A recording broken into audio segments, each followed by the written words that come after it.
Hello friends, welcome to flavours and delicacies. இன்றைக்கி நாம் செய்ய போகிறது ஒரு பிரேக்ஃபாஸ்ட் ஐட்டம், ரவா தோசை. நம்ம ஹோட்டலெல்லாம் போய் சாப்பிட்ற நல்லா கிறிஸ்பியான ரவா தோசை வீட்டில் அதிகமாக செய்ய முடியறதில்ல.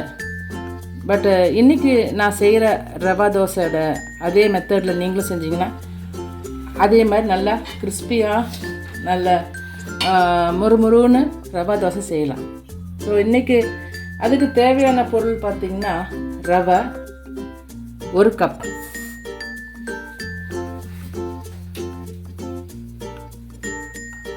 அரிசி மாவு 1 கப். இது ரெண்டுமே ஈக்குவலாக இருக்கட்டுங்க. அப்புறம் மைதா மாவு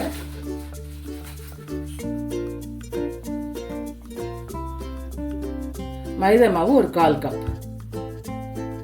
இவ்வளோதாங்க. இந்த மாவு எல்லாம் சேர்ந்து இப்படி தான் வரும்.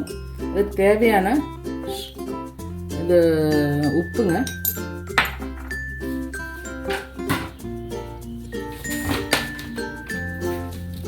ஒரு ஸ்பூன் சுகரும் சேர்த்துக்கலாங்க.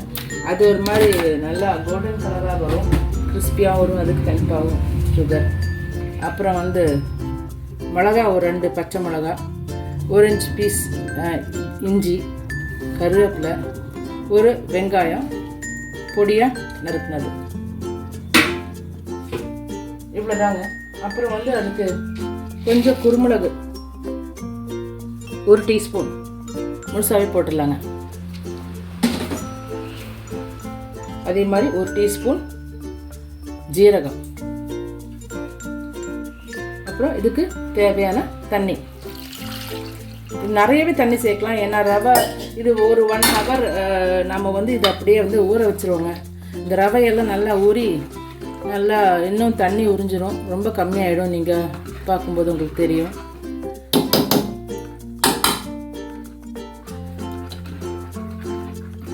மறுபடியும் தண்ணி சேர்க்க வேண்டி வரும் அப்போ,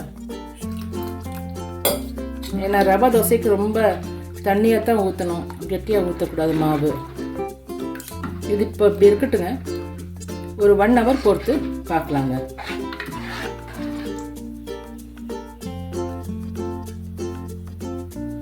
இப்போ 1 மணி நேரம் ஆயிடுச்சுங்க.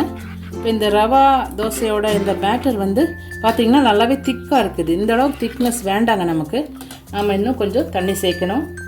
ரவை இந்த தண்ணியெல்லாம் உறிஞ்சி நல்லா தண்ணியெல்லாம் வற்றி போச்சுங்க.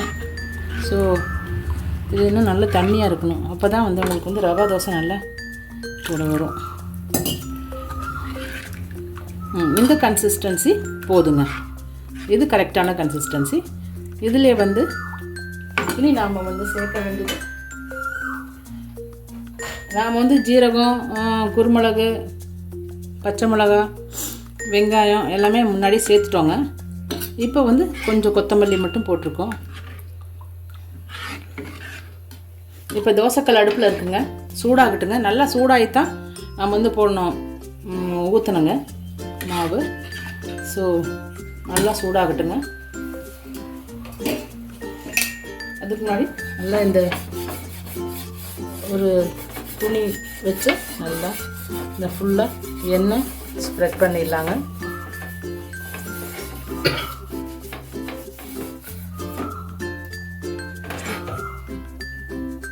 இன்னும் கொஞ்சம் சூடாகணுங்க. இப்போ தோசை ஊற்ற ஆரம்பிச்சிடலாங்க. நல்லா கலக்கணும். ஒவ்வொரு தடவை தோசை விடும்போதும் நல்லா கலக்கணும். அடியில் இந்த ரவையெல்லாம் அப்படியே போய் செட்டில் ஆகிருக்கும். அதனால் ஒவ்வொரு தடவை ஊற்றும் போதும் நல்லா கலக்கி விட்டு ஊற்றுங்க. அப்படியே ஸ்ப்ரெட்டாக அப்படியே ஊற்றுங்க.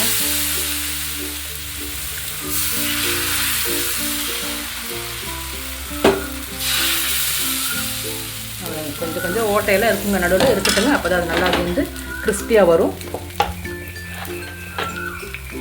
இப்போ சுற்றி கொஞ்சம் எண்ணெய் ஊற்றி விட்டுலாங்க.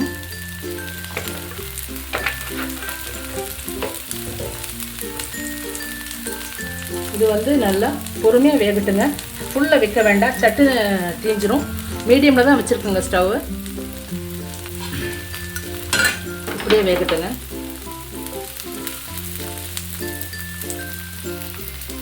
இப்போ தோசை ரெடி ஆகிடுச்சுங்க.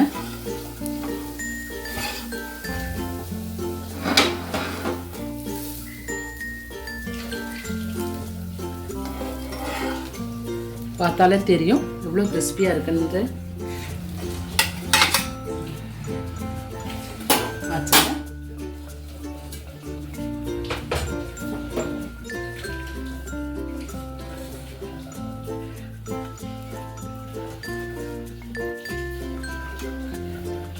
ஸோ ரவா தோசை ரெடிங்க. சட்னியும் சாம்பாரோட சர்வ் பண்ணலாங்க. ரொம்பவே நல்லா வந்திருக்கு. நல்லா உங்களுக்கு பார்த்தாலே தெரியும் நல்லா கிறிஸ்பியாக வந்திருக்கு. நீங்களும் இதே மாதிரி இதே மெஷர்ஸில் ட்ரை பண்ணி பாருங்கள். சூப்பராக தோசை வருங்க. செஞ்சு பாருங்கள். இந்த வீடியோ உங்களுக்கு பிடிச்சதுன்னா லைக் கொடுங்க, ஷேர் பண்ணுங்கள், சப்ஸ்கிரைப் பண்ணி சப்போர்ட் பண்ணுங்கள். உங்கள் கமெண்ட்ஸை வந்து கமெண்ட் பாக்ஸில் எழுதுங்க. வேல்யூபிள் கமெண்ட்ஸ் எனக்கு ரொம்ப முக்கியம். அவ்வளோதாங்க. அடுத்த வீடியோவில் பார்க்கலாங்க. தேங்க்யூ ஃபார் வாட்சிங்.